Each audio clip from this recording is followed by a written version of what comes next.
Hi drivers, let's talk today about disciplinary points in a progressive discipline system outside of a union contract. So companies can assess points for reasons not prohibited by law.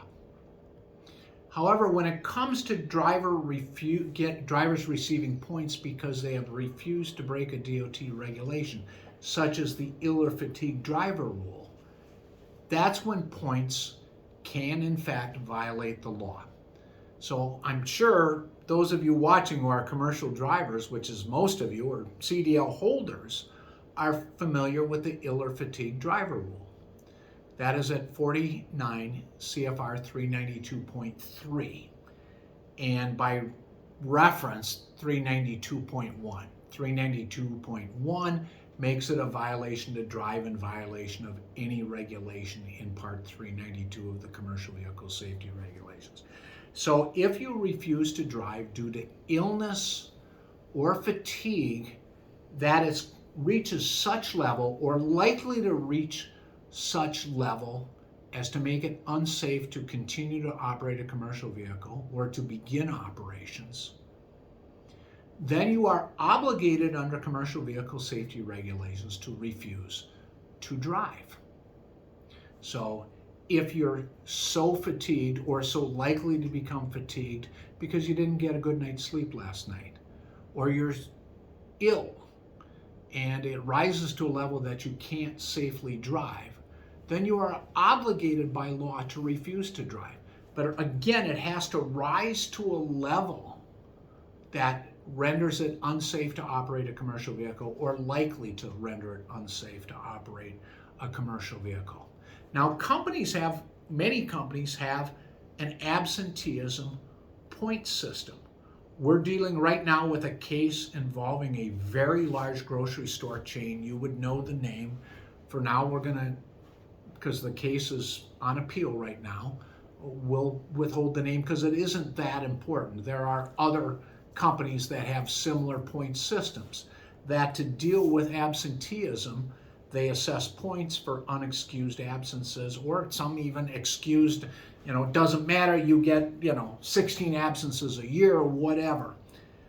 And those companies, many of those companies have imposed a point system that when you get to a certain number of points in, say, a rolling 12-month period, and the points have not dropped off, then they'll issue, say, next a warning letter, then a suspension, and ultimately make you eligible for discipline, including other discipline, including a discharge.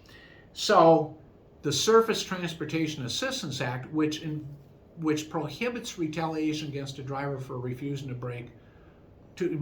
drive in violation of a commercial vehicle safety regulation, requires you under the law to prove, if you have a case, to prove that in fact a violation would have occurred had you driven, which in fatigue, if you don't sleep at all last night and you inform the employer, I didn't sleep at all last night, neighbor's dog was barking, then you put them on notice, the employer, that you've engaged in a protected work refusal.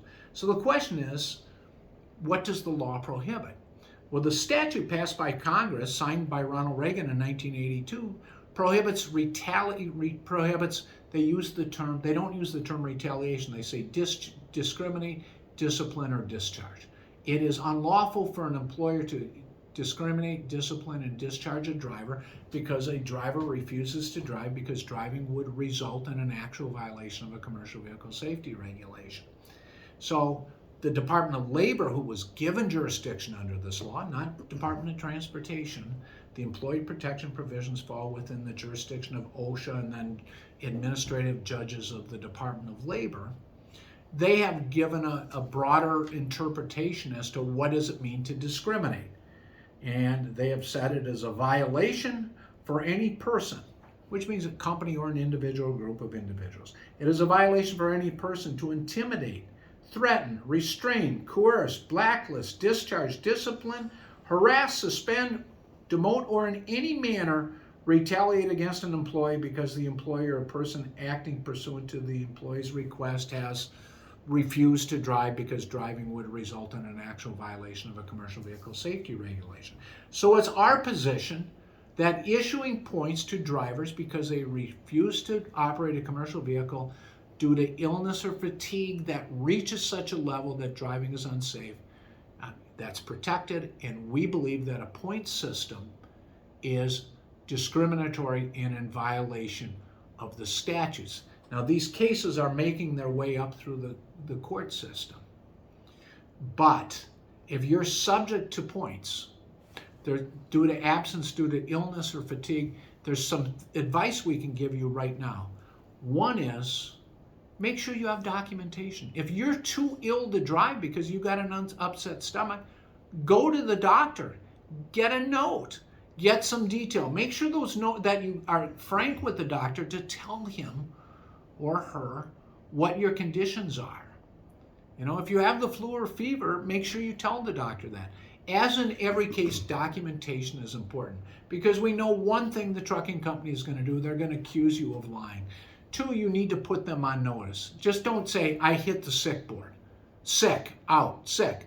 No, you need to put them on notice that you have engaged in an activity protected under the Surface Transportation Assistance Act, which means you call in and you say, or email, even better, I'm too ill to safely drive. Believe I have the flu. I'm throwing up. I have diarrhea. I've got the chills. Things of that nature. Or I didn't sleep well last night because the neighbor's dog barked. Or whatever. Documentation and communication is key in any case. So if you have a point, if you're getting points, then you get the points because you've booked off ill or fatigue, and if you're issued those points, make sure you protest them, that there is written documentation in your personnel file. Thanks for watching. Stay tuned. We'll continue to update you on these cases involving issuance of points.